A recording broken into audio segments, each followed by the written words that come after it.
দর্শক দেখতে পাচ্ছেন ৫৩তম শীতকালীন জাতীয় বার্ষিক ক্রীড়া প্রতিযোগিতা ২০২৫-এর আজকে কিন্তু শুভ উদ্বোধন খেলা।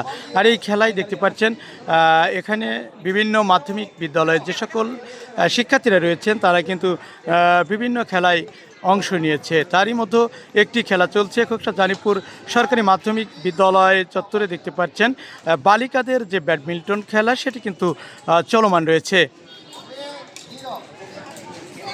আজকের এই খেলাটি দেখে যে সকল শিক্ষার্থীরা খেলাটি দেখেছে তারা কিন্তু খেলা শেষে তারা আনন্দ উপভোগ করেছে।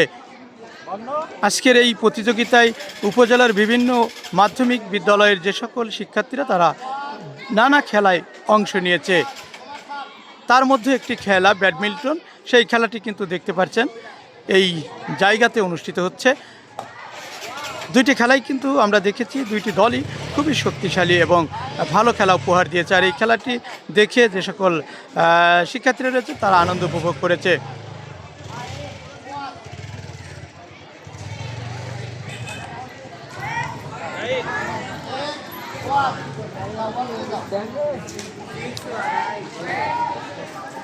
দর্শক ৫৩তম শীতকালীন জাতীয় বার্ষিক ক্রীড়া প্রতিযোগিতা ২০২৫-এর আজকের কিন্তু শুভ উদ্বোধন খেলা। আগামীকালকেও কিন্তু এই খেলা চলমান থাকবে। আগামীকাল খেলা শেষেই কিন্তু শিক্ষার্থীদের বিজয়ীদের মাঝে কিন্তু পুরস্কার তুলে দিবেন এবং সেখানে প্রধান অতিথি হিসাবে উপস্থিত থাকবেন খোকসা উপজেলা নির্বাহী অফিসার প্রদীপ্ত রায় দীপন। বিশেষ অতিথি হিসাবে উপস্থিত থাকবেন ডাক্তার কামরুজ্জামান সোহেল।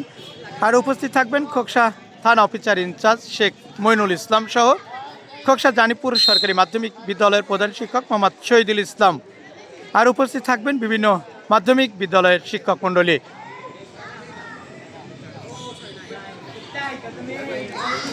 দেখতে পাচ্ছেন কোর্ট পরিবর্তন করেছে, অর্থাৎ খেলা চলছে। খেলাটি দেখাতে সরাসরি বিটিভি লাইভ থেকে যুক্ত আছি। যেখান থেকে দেখছেন অবশ্যই ভিডিওটি শেয়ার করবেন। Khoksa Janipur pilot high school চত্বর থেকে মোহাম্মদ হাফিজুল ইসলাম বকুল, বিটিভি নিউজ, খোকসা, কুষ্টিয়া।